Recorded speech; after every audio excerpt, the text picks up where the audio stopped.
Batra and this is Market Today, a show where we'll help you understand the key reasons why the markets are falling in trade today. We're already done with the first half of trade and the markets have faced resistance as was predicted by most of the analysts on our channel that 19,200, 19,250 continue to remain as key resistance zones, and in case the markets slip below that, the downtrend could further continue and there could be heightened volatility. That's exactly what you're looking at playing out in today's trading session. Both the Sensex and the Nifty are now trading near the day's low, led by the fall in heavyweight counters like Reliance Industries, Sun Pharma, Infosys, and most of these counters are actually contributing to the downside. Let me quickly tell you what are the kind of points that they're contributing to. So Reliance Industries is contributing 14 points on the downside for the Nifty. Look at the HDFC Bank, that's also down by over 9 or 10 odd points. It's contributing on the downside for the Nifty. M&M is contributing about 9 odd points, Infosys about 8 points and Sun Pharma about 8 points as well on the downside for the Nifty. The Nifty currently is hovering 41 points lower and in trade at 19,099. So not only has it given the drop from 19,233 odd levels, that was the day's high point, it's now down by over 100 points from the opening highs that we had seen. The Sensex has also given up its gains, now trading about 200 points lower from the day's high level. The Nifty Bank is down as well and it's now below the 43,000 mark, which we were celebrating yesterday as it had stabilized over that as well.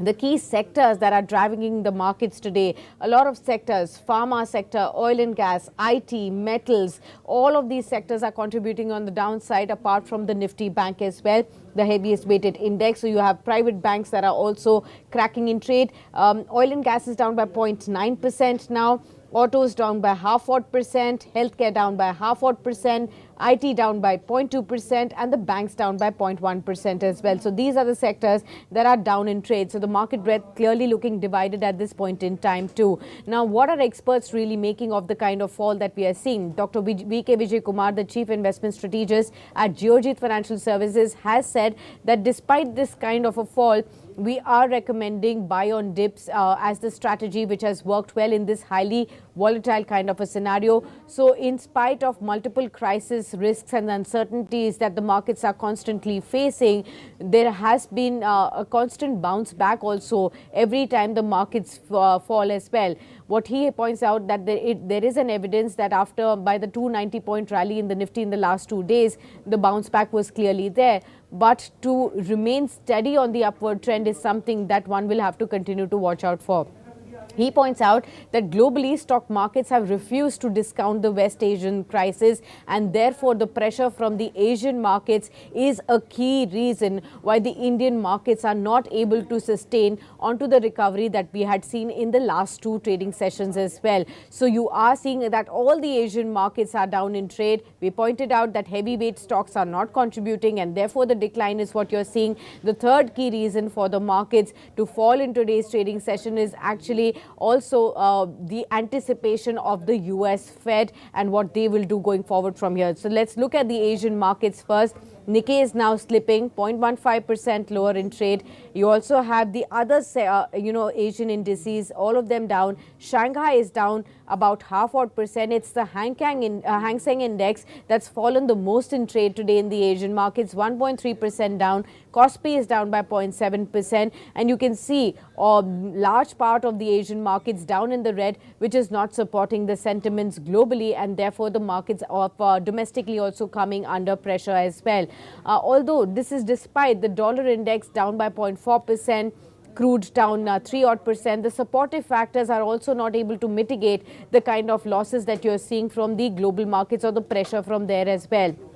So, V.K. Vijay Kumar believes that the takeaway for the markets is that whether or not the current signals may point out to heightened volatility, the markets have constantly remained resilient in India. They have constantly climbed the walls of worry and also, remained unfazed with the geopolitical events as well. And even going forward, they may regain strength going forward as well. Right now, you can see the losses are somewhat lessening, 19,100 being seen on the Nifty as well, but heightened volatility clearly seems to be this, flavor of the season. what the experts are saying, that investors have to be extremely cautious at this time, because war, unexpected events that may continue to happen and that may impact the global markets and the Indian markets as well. They have also recommended that investors can slowly and gradually accumulate high quality large cap names where safety is high in this current market. Financials, most of the analysts believe, are still fairly valued at the current levels as well. So, tracking the Asian markets, a drop in some of the heavyweight sectors and the run-up to the US Federal Reserve's policy decision, all of these are definitely the key factors why correction is happening. Let me just tell you which are the stocks that are right now contributing to the downside to the market. Sun Pharma is now the top loser on the Nifty. It's down by 2.5%. ONGC is again down by 2.4%. You have M&M that's now down by 2% as well. Then you have LTI, Mindtree, Eicher Motors, Britannia, Bharti Airtel, Infosys, the top 5-6 losers on the Nifty index in today's trade. Now, what we're also looking at is, let's look at the banking heavyweights that are actually contributing to the downside. So when we talk about the Nifty Bank top losers, Bank of Baroda from the PSU banks is down by about 0.6%. You have Axis Bank that's down by about 0.6% as well.